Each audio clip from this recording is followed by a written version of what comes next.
오라 우리가 여호와께 노래하며 우리 구원의 반석을 향하여 즐거이 부르자. 우리가 감사함으로 그 앞에 나아가며 시로 그를 향하여 즐거이 부르자. 오라 우리가 굽혀 경배하며 우리를 지으신 여호와 앞에 무릎을 꿇자. 대저 저는 우리의 하나님이시요 우리는 그의 기르시는 백성이며 그의 손의 양이라. 너희가 오늘날 그 음성 듣기를 원하노라. 하나님은 영이시니 예배하는 자가 신령과 진리로 예배할지니라. 아멘.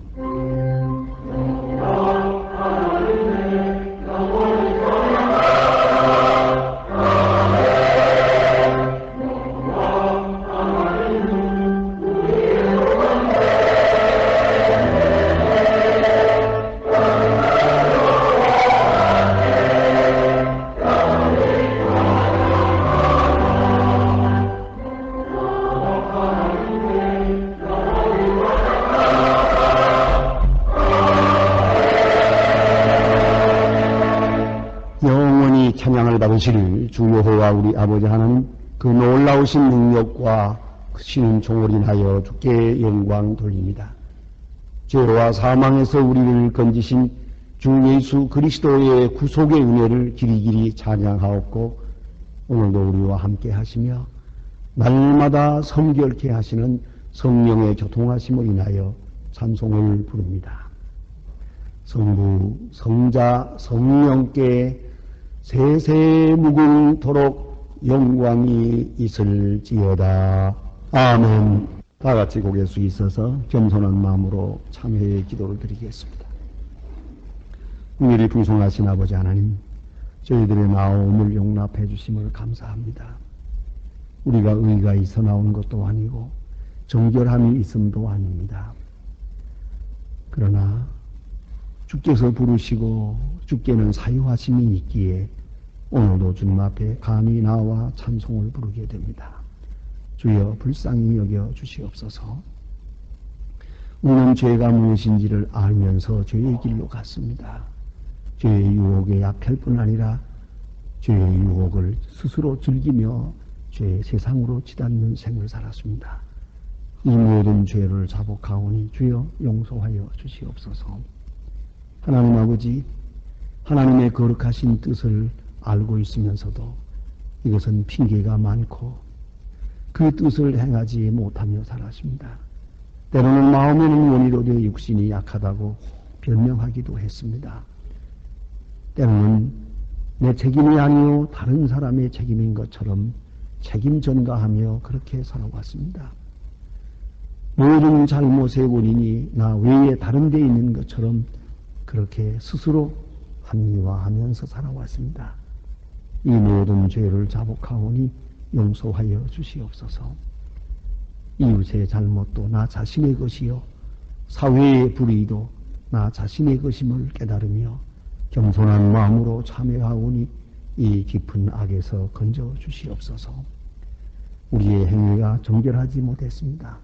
또 진실하지 못했고 정직하지 못했고 교만할 만한 아무 이유가 없는 가운데 교만했습니다. 쓸데없는 교만 때문에 우리는 진실을 하기가 어려웠습니다.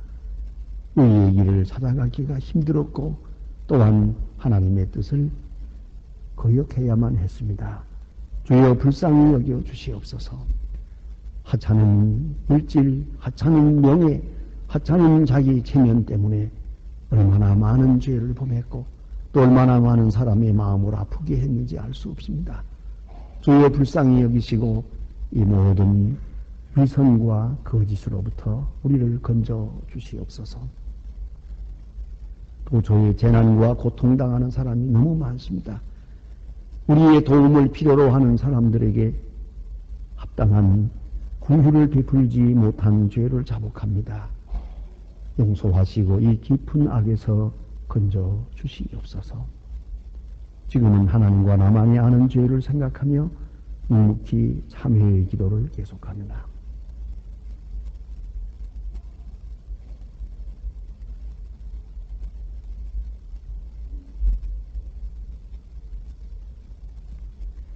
내가 진실로 진실로 너희에게 이르노니 내 말을 듣고 또 나 보내신 이를 믿는 자는 영생을 얻었고 심판에 이르지 아니하나니 사망에서 생명으로 옮겼느니라. 그러므로 주 예수 그리스도 안에 있는 자에게 결코 정죄함이 없느니라. 아멘. 오늘 우리에게 주시는 하나님의 말씀은 구약성경 사무엘상 15장 10절로부터 23절에 있는 말씀을 공독하게 되겠습니다. 구약성경 432면입니다. 432면 사무엘상 15장 10절로부터 봉독하겠습니다. 이 계시의 말씀을 읽을 때 하나님의 음성을 친히 들으실 수 있기를 바랍니다. 여호와의 말씀이 사무엘에게 임하니라. 가라사대 내가 사울을 세워 왕 삼은 것을 후회하노니 그가 돌이켜 나를 쫓지 아니하며 내 명령을 이루지 아니하였음이니라 하신지라. 사무엘이 근심하여 온 밤을 여호와께 부르짖으니라. 사무엘이 사울을 만나려고 아침에 일찍이 일어났더니 혹이 사무엘에게 고하여 가라되 사울이 가멜에 이르러 자기를 위하여 기념비를 세우고 돌이켜 행하여 길갈로 내려갔다 하는지라. 사무엘이 사울에게 이른즉 사울이 그에게 이르되 원컨대 당신은 여호와께 복을 받으소서. 내가 여호와의 명령을 행하였나이다. 사무엘이 가라되 그러면 내 귀에 들려오는 이 양의 소리와 내게 들리는 소의 소리는 어찌니이까? 사울이 가라되 그것은 무리가 아말렉 사람에게서 끌어온 것인데 백성이 당신의 하나님 여호와께 제사하려 하여 양과 소의 가장 좋은 것을 남김이요 그 외의 것은 우리가 진멸하였나이다. 사무엘이 사울에게 이르되 가만히 계시옵소서. 간밤에 여호와께서 내게 이르신 것을 왕에게 말하리이다. 가로되 말씀하소서. 사무엘이 가로되 왕이 스스로 작게 여길 그때에 이스라엘 지파의 머리가 되지 아니하셨나이까? 여호와께서 왕에게 기름을 부어 이스라엘 왕을 삼으시고 또 왕을 길로 보내어 이르시기를 가서 죄인 아말렉 사람을 진멸하되 다 없어지기까지 치라 하셨거늘 어찌하여 왕이 여호와의 목소리를 청종치 아니하고 탈취하기에만 급하여 여호와의 악하게 여기시는 것을 행하였나이까?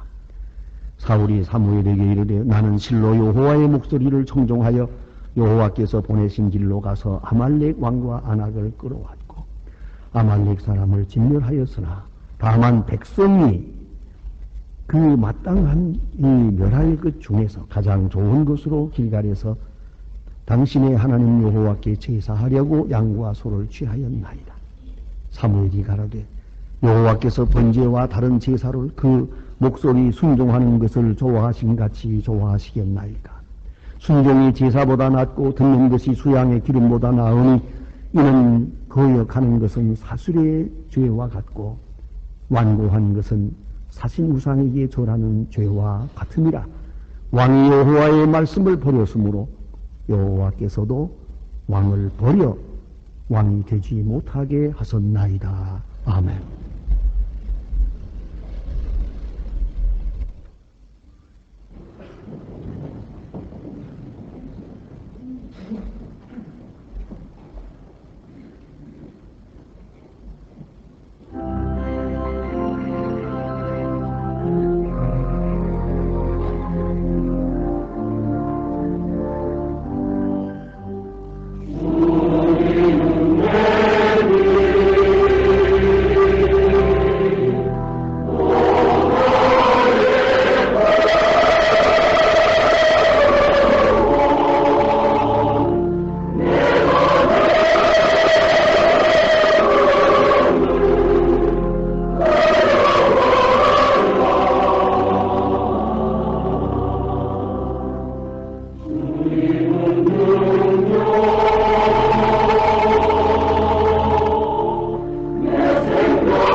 조선일보의 논설위로 계시는 이규태 씨가 쓴 책 중에 한국인의 버릇이라고 하는 책이 있습니다. 그 책 중에서 한국인의 강한 서열의식을 지적하고 있습니다. 모든 사물이나 사리를 서열적으로 파악해야만 사고와 행동이 안정되는 경향에 대하여 강하다고 지적하고 있습니다. 사람을 만날 때 만나자마자 우리는 상대방의 신분을 생각합니다. 그리고 나이에 대해서 궁금합니다. 왜냐하면 신분이 나보다 높은가 낮은가 이걸 따지고 싶은 거예요. 나이가 나보다 낮은가 낮으면 그저 자네하고 싶고 높으면 예의를 갖추어야 되기 때문이죠. 이런 서열의식 이건 참으로 문제올시다. 어느 학교 나왔나 아주 궁금해요. 나보다 좋은 학교 나왔나 학교 못 나왔나 또는 동창이라고 하게 되면 선배인가 후배인가 딱 정하자마자 후배라고 하게 되면 벌써 야 너 이렇게 나오는 길 해야지. 못 되세요. 존씨라고 하면은 또 학렬부터 따집니다. 몇 대 손인가 뭐 이래가지고요. 유별나게 명함 내놓기를 좋아합니다. 그것도 다 이 서열의식 때문입니다. 이 랭킹의식 이것이 망조입니다. 이것 때문에 거짓되고 이것 때문에 허영 이것 때문에 거품이 일고 형식주의에 빠지는 거랍니다. 경제, 정치, 문화 모든 것이 여기서 결단이 납니다. 이 서열의식을 우리 머리에서 완전히 빼버리기 전에는 뭐 세계환이 뭐 얘기는 꿈도 꾸지 마세요. 어림도 없는 얘기입니다. 바로 여기에 문제가 있어요. 초기 선교사들이 한국에 와서 선교하실 때 한국 가정들을 방문하게 됩니다. 우리 옛날 방이라는 것, 지금도 그렇지만 방은 뭐 그저 그야말로 좁은 공간일 뿐입니다. 아무 표시도 없는데 여기서 아랫목, 윗목이 있습니다. 윗자리, 아랫자리가 있는데 이 선교사가 막 들으시면서 어디가 아랫자리인지 윗자리인지를 알 수가 없거든요. 큰 고충이었답니다. 만일에 선교사가 들어서서 윗자리에 앉았다가는 이거 벼락이 떨어지는 거예요. 선교는 다 한 거예요. 그런데 이 식별하는 길이 없거든요. 무슨 표식이 있는 것도 아니고 중요한 것은 옛날에 추운 때니까 부엌이 있는 곳이 윗자리예요. 부엌이 아랫목이니까 부엌 반대쪽인데 나머지 부엌이 어디 있는지 그걸 알 수가 있어요. 이 부엌이란 여인들의 고유 공간인데 이걸 기웃거리다가는 큰일 나죠. 그리고는 또 하나는 좀 양반집에 가면 의관, 즉 갓이 걸려 있어요. 바람벽에 갓이 걸려 있는 바로 거기가 윗자리예요. 어쨌든 윗자리, 아랫자리 이거 문제고요. 지금도 보면 무슨 식당에 가든지 어딜 가든지 보니까 뭐 아래 위도 없는데도 불구하고 올라 앉으세요, 내려 앉으세요 그래요. 물 올라앉고 말고 왜 거기가 거긴데 왜 이렇게 서열이 신경을 쓰는지 참 복잡해요. 언제든지 자리에 한번 앉으려면 벌써 몇 번 옮겨야 돼요? 여기가 윗자리고 저기가 아랫자리. 왜 이렇게 피곤하게 살아야 됩니까? 자기 스스로를 높이는 풍습이 옳다. 어느 신문에 보니까 커다란 수탉 한 마리가 그게 나왔어요. 그래서 수탉을 여기다 이렇게 큰 사진을 그려놨나 했더니 설명은 이렇습니다.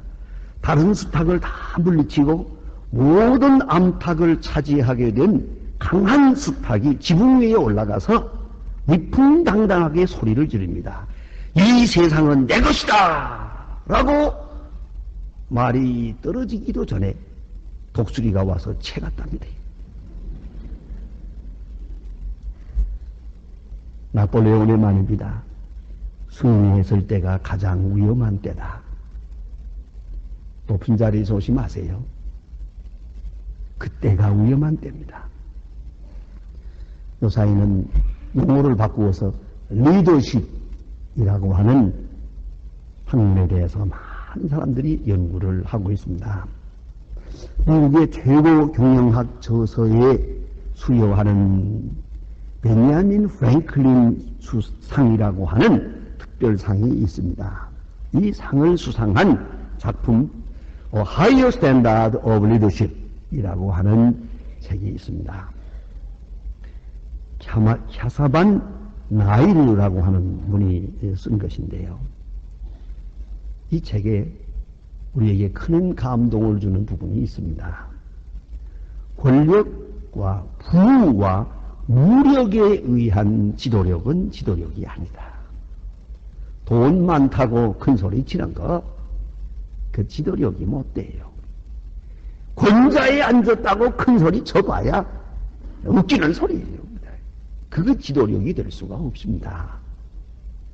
결국은 도덕적 원칙을 바탕으로 해서 성심을 다해서 봉사하는 간디의 리더십을 21세기 내다보는 가장 이상적 지도력의 패러다임으로 이 책에서 설명하고 있습니다. 그래서 이 책의 책 이름을 우리나라에서는 아예 수책 간디의 리더십 이렇게 번역을 했어요. 이 속에서 몇 가지를 지적하고 있습니다. 세 가지를 강조하는데 첫째는 이중 기준을 버리고 모범을 보이라. 우리는 사적인 것과 공적인 것을 따로따로 보려고 하는 의식이 있어요. 이건 어디까지나 사적인 것이고 공적으로 하는 이것만 따라오라 하고 외치지만 지도력이란 공사가 없습니다. 사적인 것을 보지 않고는 공적인 것을 따르지 않습니다. 사생활과 공적인 것이 별개될 수 없다는 것이 지도력의 속성입니다. 그러므로 이중성을 가지지 말고 생활에서 사생활에서 모본을 보이라. 그래야 지도력 될 수 있다. 또 하나는 핵심은 봉사정신으로 인해야 한다. 그만이 지도자가 될 수 있는 것이에요. 예수님께서도 말씀하십니다. 내가 세상에 온 것은 섬김을 받으려 함이 아니요 섬기려 하고 대속물로 주려고 왔노라. 섬기는 자세, 이것이 문제입니다. 봉사정신이 없어요. 그저 돈만 벌려고 하고 돌면 또 돈만 벌면 어디론가 가버려. 정신이 없어요. 그만. 이게 문제란 말입니다. 봉사하는 마음으로 공부하고 봉사하는 마음으로 연구하고 봉사하는 마음으로 돈을 벌어야 되겠는데 여러분 성인 군자가 되라는 게 아닙니다. 최소한도 자신의 행복을 위해서도 봉사하는 마음을 가져야 됩니다. 그리고야만 지도력이 성립된다는 것을 잊지 말아야 돼요. 사회도 가정도 마찬가지입니다. 셋째는 결단과 행동의 기본 원칙이 있어야 돼요. 정치도 경제도 사회도 항상 기본 원칙을 떠나면 안 돼요. 기본 원칙이 먼저요. 그것을 내가 먼저 지켜나갈 때 비로소 지도력이 성립이 되는 것입니다. 또한 그런 말합니다. 사람들은 돈을 벌면 돈에 집착하고 권력을 가지면 권력에 집착하고 이걸 집착이 지나칠 때 마침내 폭군이 되고 불의한 길에 들어서게 된다 하는 말입니다. 그래서 간디는 애당초 빈곤한 서민의 길을 택했습니다. 이래서 오늘까지도 많은 사람으로부터 높은 존경을 받는 지도자가 됩니다. 여러분 깊이 생각해야 됩니다. 오늘 우리는 지도자가 눈에 보이질 않아서 이렇게 피곤해하고 있습니다. 미래가 보이는 게 아니라 미래가 안 보이는 게 아니고 우리가 전적으로 신뢰하고 믿고 따라갈 수 있는 지도자가 보이질 않아요. 이게 슬픈 얘기입니다. 탈무드에 이런 말이 있습니다. 어떤 날 랍비가 말하기를 진리는 길에 널려있는 돌멩이처럼 흔한 것이다 라고 말을 했습니다. 그 제자가 묻기를 선생님 그렇게 흔한 것인데 왜 사람들은 진리를 터득하지 못합니까? 랍비는 다시 대답합니다. 그거야 사람들이 허리를 굽히기 싫어하기 때문이지. 허리를 굽히기 싫어하기 때문에 돌을 주울 수가 없단다. 그렇습니다. 허리를 굽혀야 돼요. 허리를 굽혀야 진리를 터득하고 진리를 터득해야 지도자가 되는 것이죠. 오늘 본문에는 사울이라고 하는 왕의 이야기가 나타납니다. 그는 어느 날 큰 실수를 했습니다. 사무엘 선지가 그를 책망하고요. 꾸지람을 하고 마지막에는 결정적으로 여호와께서 당신을 왕의 지위를 빼앗습니다. 당신은 이제 왕이 될 수가 없을 것입니다라고 이렇게 심판하게 됩니다. 이건 무엇 때문이었습니까? 사울은 본래 겸손한 사람이에요.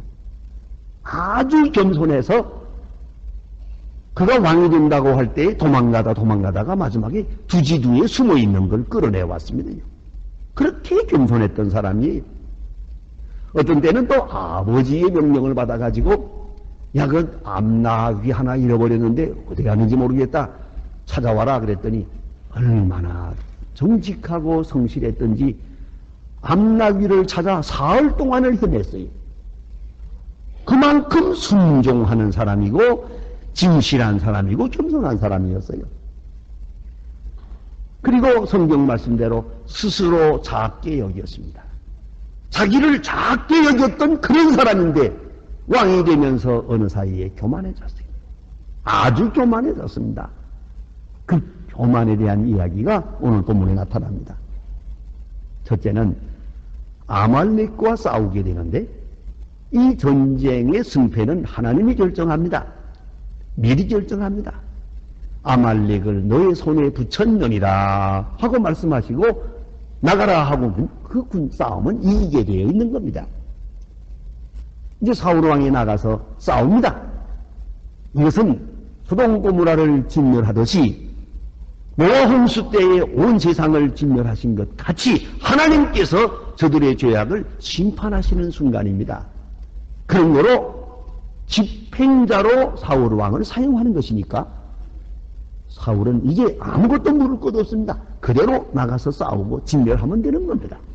그런데 하나님이 이기게 하셔서 이긴 것이고 싸우라 해서 싸운 것이요. 이긴 다음에 그는 오늘 성경에 보는 대로 기념비를 세웁니다. 이게 문제입니다. 기념비. 죄송하지만 우리 교회가 이제 뭐 이런 일 저런 일 이런 기관 자선기관에 뭐 이런 데 사람들 수고를 많이 하시는데 가끔 보면은 그 기관에서 저희에게 감사의 뜻을 표하기 위해서 감사패를 줄 때가 있어요. 전 그게 그렇게 마음에 안 들어요. 주의 이름으로 봉사했는데 왜 감사패를 받아야 합니까? 그 감사패가 옛날엔 감사장 그 종이에 대해서 불태워버리면 됐는데 요새는 뭐 고급 물질로 하다가 요새는 또 돌로 합니다. 돌로. 크리스탈로. 이건 공해예요. 공해. 줄 데도 없어요. 그거. 어디다 버리지도 못하겠고요. 그런데 이걸 받아야만 좋아하는 사람이 있기 때문에 문제가 되는 거거든요. 근데 봉사하고 나서 왜 우리가 받아야 합니까? 선한 일하고서 왜 내가 감사패를 받아야 합니까? 이거 정말 못마땅한 것이에요. 근데 오늘 성경 말씀에 보면 이 사람들은 예나 오늘이나 이런 사람이 있어요. 기념비 세우기 좋아하는 사람들이 있어요. 내가 여기서 싸워서 크게 이겼느니라 기념비를 세울 때 하나님께서 그냥 내려칩니다. 이건 내가 이긴 게 아니야. 내가 기념비 세울 수 있는 성격이 아니라는 거죠. 여러분 어떤 일을 하든 간에 기념비적인 행사, 기념비적인 사건 이런 일이 있어서는 안 돼요. 다시 말하면 내 이름을 높이려고 하는, 자기를 높이려고 하는 생각은 절대로 있어서는 안 된다는 것이죠. 마치 내가 한 것처럼 내가 한 것이 아니지 않습니까? 또 한 가지는 순종치 않았어요. 순종하는 것 같으면 순종치 않았어요. 아말렉과 더불어 싸웠어요. 진멸하라, 진멸했어요. 그래서 순종했습니다라고 하나 하나님께서 보실 때는 순종하지 않았어요. 순종이란 명령하시는 자의 뜻을 그대로 받아들여야 되는 것이에요. 내 의견과 내 생각을 버리고 아주 전폭적으로 100% 그분의 뜻을 받았을 때만, 그것도 기쁨으로 받았을 때 그게 순종이라는 것이죠. 그런데 나가 싸우라니까 싸우기는 싸우고 진멸하니까 진멸하기는 한 것 같은데 아니에요. 좋은 양과 소 쓸만한 것은 남겼잖아요. 오늘 성경에 보는 대로 이거 웬일이냐 보니까 이것이 잘못이에요. 순종한 것이 아닙니다. 형식적으로는 순종했는데 내용적으로는 순종한 게 아니에요. 겉으로는 하나님의 말씀을 따른 것 같은데 사실은 자기 욕심과 탈취물을 취하는 데 급급했어요. 하나님께서 이것을 심판하시는 겁니다. 순종함이 없었어요. 이보다 더 중요한 것은 변명을 하게 됩니다. 이 변명에 문제가 있어요. 왜 이런 일이 있느냐 하고 잘못을 지적할 때 그렇습니다. 제가 잘못했습니다. 했으면 좋았을 걸. 이 순간에 벌써 나는 그게 아닌데 백성들이 엉뚱하게 돌립니다요. 자기 잘못을 남에게 돌립니다. 그리고 백성들이 원해서 게다가 또 이 좋은 양과 소를 하나님 앞에 제사 드리려고, 하나님께 드리려면 내 걸 드려야지 그래. 아무리도 싸워가지고 온 전리품을 바치겠어요? 이게 무슨 망언이요? 변명하다 보니 이 정신없는 소리를 한 것이지요. 여러분, 변명은 금물입니다. 거짓말하면 안 됩니다. 충고를 무시하면 안 됩니다. 도덕성과 정직을 떠나면 안 됩니다.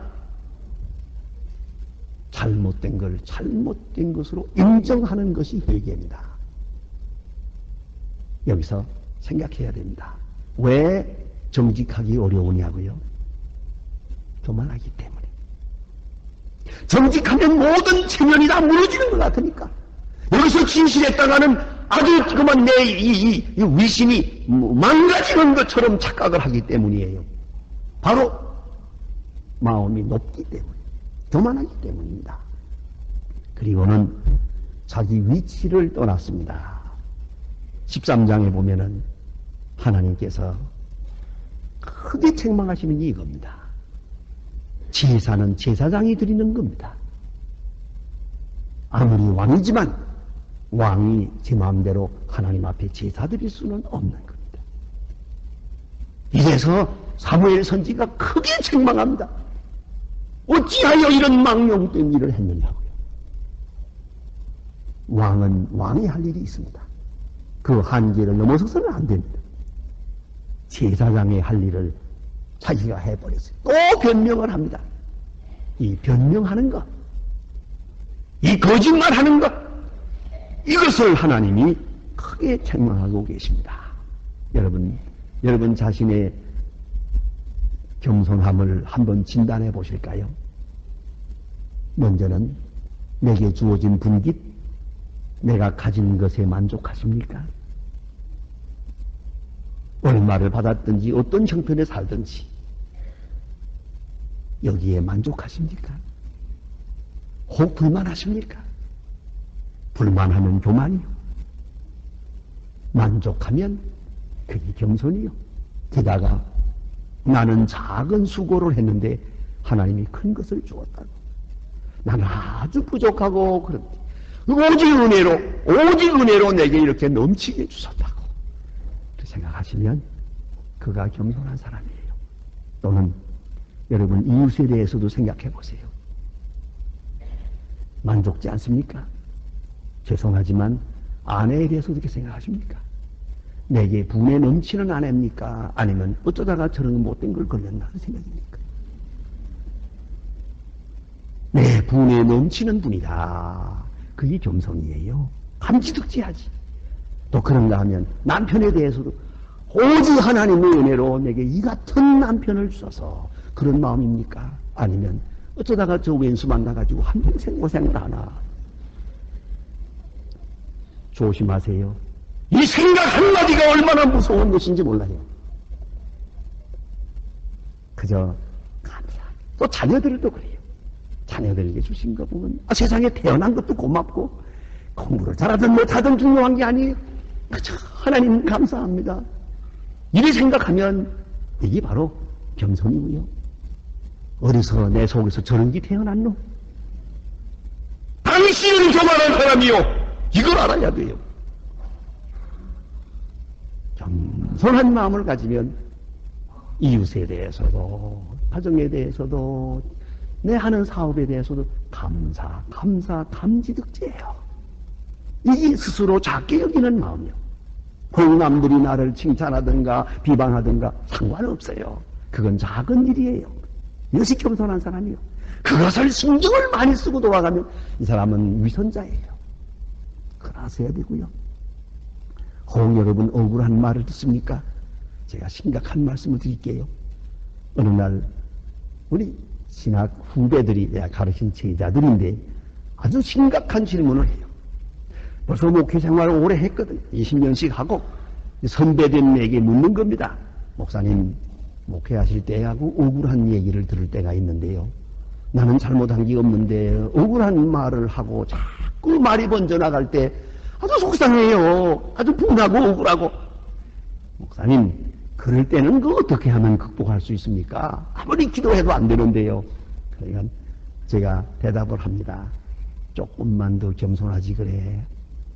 그리고 조금만 더 정직하지. 무슨 소리인데요? 글쎄 자네 이해할지 모르지만 나는 이렇게 생각하네. 지금 저분이 나라에 대해서 억울한 말을 하는데 그건 억울해요.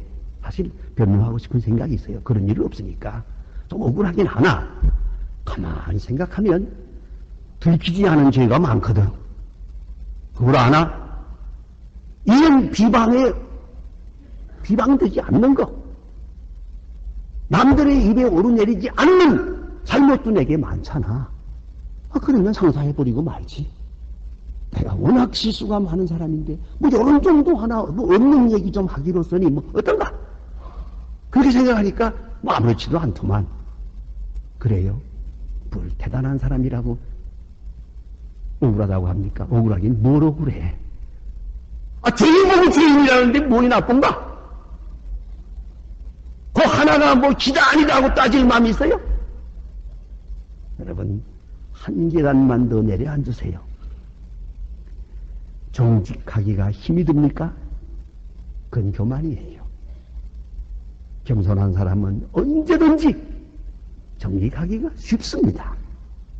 회개하기가 힘듭니까? 그 교만하기 때문이요. 겸손한 사람은 언제라도 회개할 수가 있어요. 여러분, 요새 우리에게 큰 문제가 되는 게 이것이 아닙니까?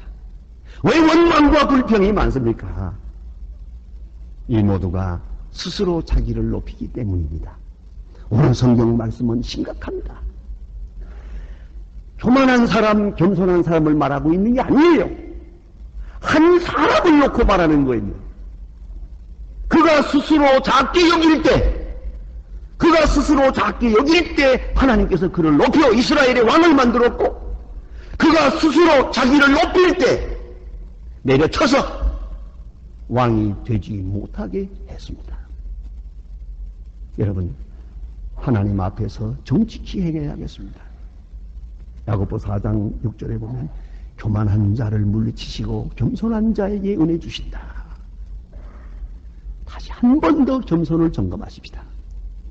그리고 정직하십시다. 그에게 다시 은혜의 날을 허락해 주실 것입니다. 기도하십시다.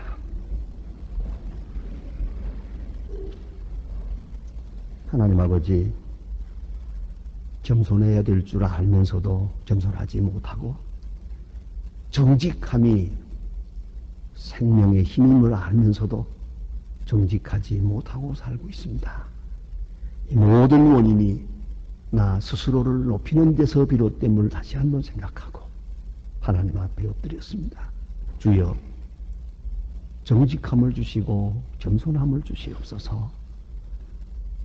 많은 칭찬을 듣지 못해도, 많은 소유와 영광을 누리지 못해도 정직하게 스스로 자기를 낮추며 그렇게 남은 해를 살 수 있게 하여 주시옵소서. 예수님의 이름으로 기도합니다. 아멘.